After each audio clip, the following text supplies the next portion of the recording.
Once my son is gone, you'll be going back to your parents' place, right? We'll live in this house then. My dear husband had suddenly passed away. Right after the funeral, while I was engulfed in sorrow, my husband's parents came to see me.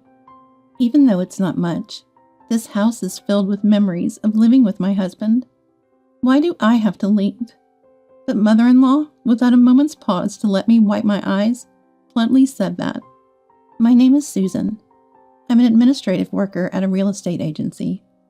My meeting with my dear husband David was facilitated by the real estate agency where I work.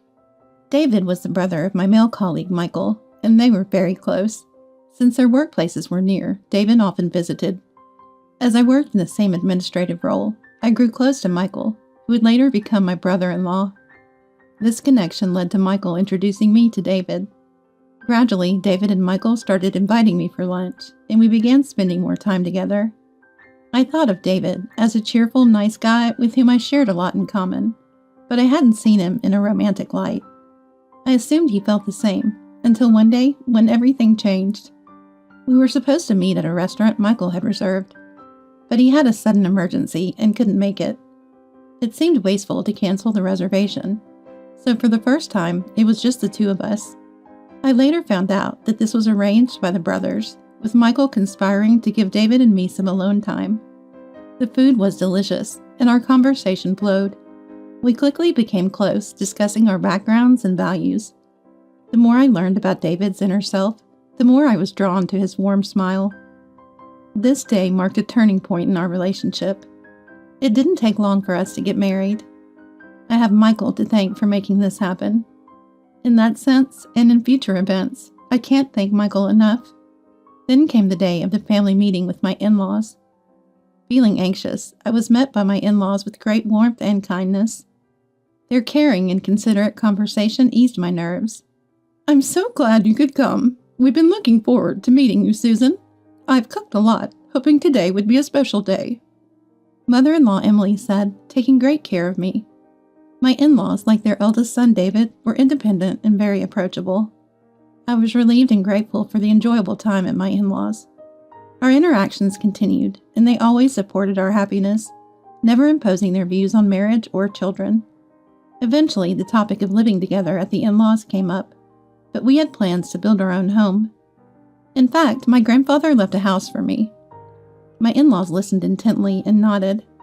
My grandfather cherished me as his only granddaughter, and he left me a beautifully renovated house and land. He seemed to wait for the inheritance process to complete before passing away. The property was nearby and had increased in value due to redevelopment. But as someone experienced in real estate, I knew it was more beneficial to sell it to fund our dream home. Grateful for my grandfather's love, we were already considering selling it, as he had said the house was mine to live in or sell. After marriage, we moved there. However, it was far from work, and despite its good location, it wasn't practical to continue living there. As we planned to sell it, a significant change came into our lives. David, working in sales, was ordered to transfer. His company had branches nationwide, and he was the only suitable candidate. It was an official order, and he couldn't refuse. I'll come home every long weekend, and my parents are planning to visit. Could you take them out? It's okay if you don't overexert yourself. Father-in-law Brian and Emily are very nice. I don't mind going out with them, but it looks like we'll have to postpone selling the house. With my job to consider, David's assignment to work alone was decided. It was sudden, but I had to endure the loneliness and worry waiting for the day we could live together again. As David said, on the days off, my in-laws, especially Emily, would frequently come to visit. Emily, who had endured loneliness many times while raising young children when Brian was away on business trips, shared her experiences with me. You can still create family memories even without children. How about going out with me? Shopping might cheer you up. Let's go, Susan. Thanks to Emily, I didn't feel lonely. My weekends were even busier. However, I started to notice something troubling. Almost every day off, Emily would insist on going out. It was nice, but after a month, Emily's invitations became more forceful, regardless of my fatigue or household chores. I was hoping to rest this week. When I said that, Emily frowned as if I was being selfish. But it's fun to go out together, isn't it? Or do you dislike going out with me? No, it's not that. But you've been taking me out every week. Don't you need a break, Emily? Emily looked sad. Even as I tried to clear up the misunderstanding, Emily wouldn't listen. I agreed reluctantly, and Emily smiled, acting as if she never insisted. My suspicions about Emily's behavior grew. The places she insisted on going were increasingly expensive. Shopping at brand stores and eating at upscale restaurants, and the bills fell on me. Emily often left the store first, leaving me no choice but to pay. There was never a thank you or a promise to pay me back later. Sure, I have a house and a good salary, so savings weren't an issue. But David and I had always been frugal, so Emily's extravagance felt odd. Even when both in-laws were there, it was the same. In fact, with Brian, my financial burden only increased. I knew I had to address it, but it was hard to discuss with David. David had said, "I'll definitely come home on the long weekends." But his new office was busy, and he rarely managed to return. "Mom says you've been going out every week. Are you managing okay? Doesn't seem like there's anything to worry about." David's video call showed his tired eyes and thinner cheeks. His work fatigue was evident. Feeling guilty about bringing up the issue with Emily, I ended up being overly optimistic. "Emily's been really good to me. Take care of yourself, David. I'm fine, don't worry." While I downplayed it to David, I couldn't refuse to pay for outings with my in-laws. Their behavior escalated until one day when I said, "I can't go out today." Emily said something unexpected. "Then, can you lend me some money?" "Pay? For you?" "Just a little, really. I've already made a reservation at a restaurant. I'll take another friend instead, so could you cover what I'm short?" I wanted to refuse, but that would have made things worse. Resigned, I opened my wallet, but Emily never acted this way in front of David. "Have you thought about asking David?" When I hinted this to Emily, "That's shameful to tell David." Her response shocked me. It was clear she felt it was okay to ask me, not David. I gave up on Emily as her demands for money became routine.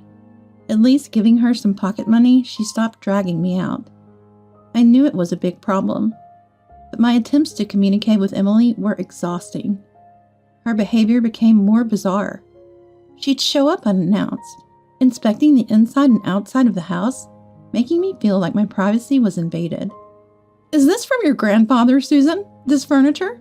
It's wonderful you can afford such luxury." Some furniture were antiques my grandfather liked. Emily seemed to enjoy them, admiring them as if they were her own. This is mine and David's home. I finally started to consider confiding about Emily's actions. David might be surprised, but how I wish we could find a way to deal with Emily together. Emily's actions are far from pleasant. Even as in-laws, it's an invasion of privacy. However, around the same time, the duration of David's assignment was determined. Just a little longer to bear it, and when David returns, the in-laws asking for money would likely end. A glimmer of hope sprouted in my heart. David was working hard every day, so I just needed to be patient a little longer. But as I eagerly awaited David's return, things took an unexpected turn. "What? David collapsed? And he's in the hospital?" I was stunned. The call came from a colleague at his new location, and I hurried to the hospital. Perhaps due to overwork, David suddenly suffered a heart attack. Though rushed to the hospital by ambulance, it was too late. My kind, healthy David passed away from an unforeseen attack. I couldn't grasp the reality as I faced his funeral. I don't remember much. Overwhelmed by grief, Michael rushed over, taking care of most things. "I'm sorry, Michael. Even though you lost David too, you're helping so much." "It's David's funeral. Of course I should help. How about the land? Is the house ready?" We talked while cleaning up after the funeral. I nodded and said, "Everything's perfect." Then a few days after David's funeral, my in-laws came to the house. But it was clear they weren't there to console me. "It's a shame about David, but we're here for you, don't worry." Emily's face had a strangely unpleasant smile. To my astonishment, she had arranged a truck, packed to the brim with furniture and belongings from her house. I was too shocked and confused to speak. This looked like a move. Emily and her husband were planning to move in without discussing it with me? Why were they doing this? But the answer was clear. Are you after my land? I voiced my concern amidst the confusion. Emily showed a cold smile. The land value has soared. We've been eyeing this house for a long time. In fact, Susan, it's thanks to this inheritance you married David. We allowed the marriage because you inherited it. I was overwhelmed with despair, lost for words. Emily, you mean you're moving in with me? Excuse me? What nonsense are you talking about? I asked in confusion, and Emily got angry. David's death was unexpected, but even if it hadn't happened, Emily intended to take this house. My in-laws were trying to replace me as the landowner. They assumed I'd leave the house because David was gone. Now that David is gone, you'll go back to your parents, right? It'd be sad to leave this house empty, so we'll live here. That's why I'm telling you not to worry. Emily's smile twisted in distortion. While feeling fear, I pointed out Emily's mistake. But the house is already sold.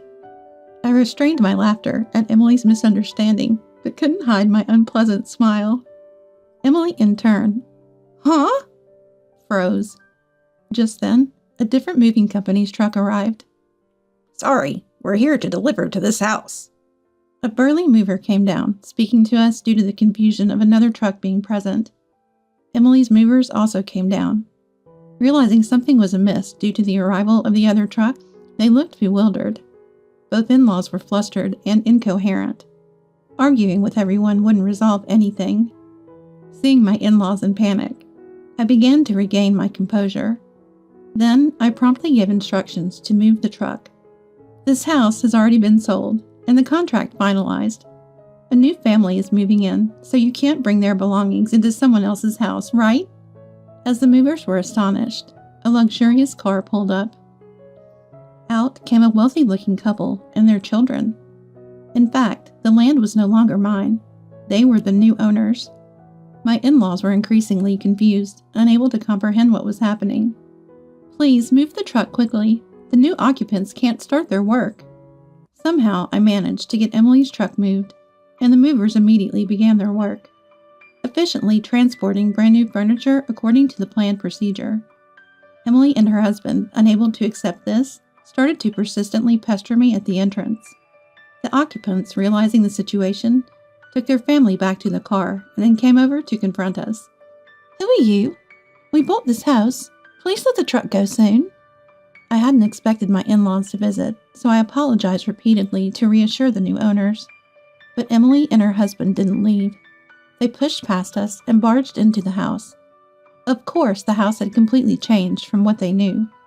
None of the furniture my husband and I used was left. Emily was shocked at the sight and started to make a scene. What's this? The house is empty. The antique furniture, the lighting, I love those. What's going on? Emily was infuriated, unable to understand what was happening. The occupant finally snapped. I'll call the police. Frustrated, Brian quickly grabbed Emily and retreated. Once away from the scene, the heated Emily quieted down somewhat. First, I apologized to the occupants. There could still be future problems, they warned. So I provided them with my in-laws' names and addresses to somehow resolve the situation. Feeling a deep sense of exhaustion, I still had things to explain to my in-laws. I went back to them and calmly explained that the move had been completed just days before David's death. The plan was always to sell the house along with the land. It was the original plan, though it had been paused due to David's solo assignment. The smooth progression of the plan was due to a certain background. It was Michael who encouraged our decision. Confused by my in-laws' change, especially their demand for money, I didn't want to worry David and couldn't consult him, leading to days of despondency. Michael noticed and came to my rescue. Michael, who didn't get along with his parents, if you're in trouble, I'll help, had offered. Trusting Michael, who promised to keep it a secret for the sake of our marital harmony, I decided to confide everything. Upon hearing it, Michael was furious with his parents. Michael, David's brother and my colleague, understood their scheme well. For him, David was his only family, and he saw me, David's wife, as family too. My parents will either try to live in that house eventually, or conveniently kick both of you out to make it their own. According to Michael, both parents were pretentious and unscrupulous, especially Emily, who was selfish and malicious under her refined exterior. Hearing these intense stories about his own family from Michael, David never knew this side of his parents because they hid it from him, the heir. Anyway, to avoid losing it to them, Michael suggested we sell the land early. I agreed with Michael's suggestion and decided to proceed with the sale.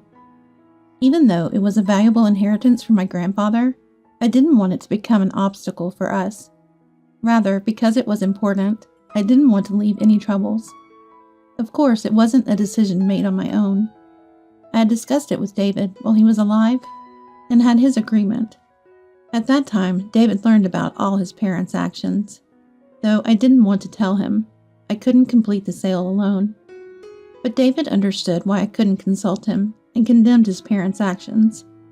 I'm sorry I didn't notice. If it's okay with you, Susan, let's finish the sale before my parents make a move. It's a shame about the house inherited from grandfather-in-law. No, it's okay. If it's going to cause trouble, grandfather would agree to let it go too. I decided to sell the land, not to protect my relationship with my in-laws, but to safeguard the future I had with David. Michael, a real estate expert, exerted his efforts in the sale, finding the ideal buyers. My task was to find a new place to move as soon as possible and act naturally to prevent my in-laws from finding out. The house, while lived in, was almost like new, so we were able to keep the price reasonable. Thus, a buyer was quickly found and the sale was swiftly concluded. They were the family that had just arrived.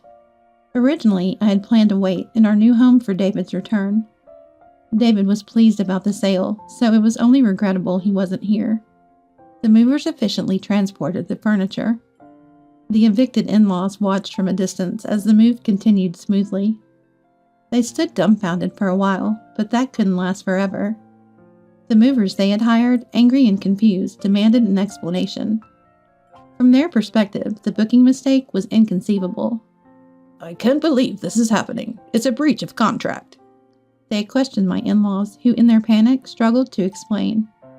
Eventually, the household goods had to be taken back, but because of the unexpected situation, a significant surcharge was apparently billed. Emily, finally understanding the situation, clung to me, trembling. This is the wife of David's house, so it's our home too, right? The situation is odd, isn't it? She tried to persuade me with her strained excuses, but I ignored them and left with only my hand luggage. The land was already the new family's property, not mine anymore, so I had nothing to answer. David's memorial service proceeded without delay. I encountered my in-laws there, but even though they seemed like they wanted to say something about the house, they never did and eventually left surreptitiously. I had no obligation to speak to them anymore, so we barely talked. I lived my days in peace. In a new house, a small home where I was supposed to restart with David, I faced the grief of losing him. With substantial savings from the sale, the plan to build our own home vanished without David. Returning to work, I immersed myself in the few memories I had with David and slowly began to look forward to a positive future.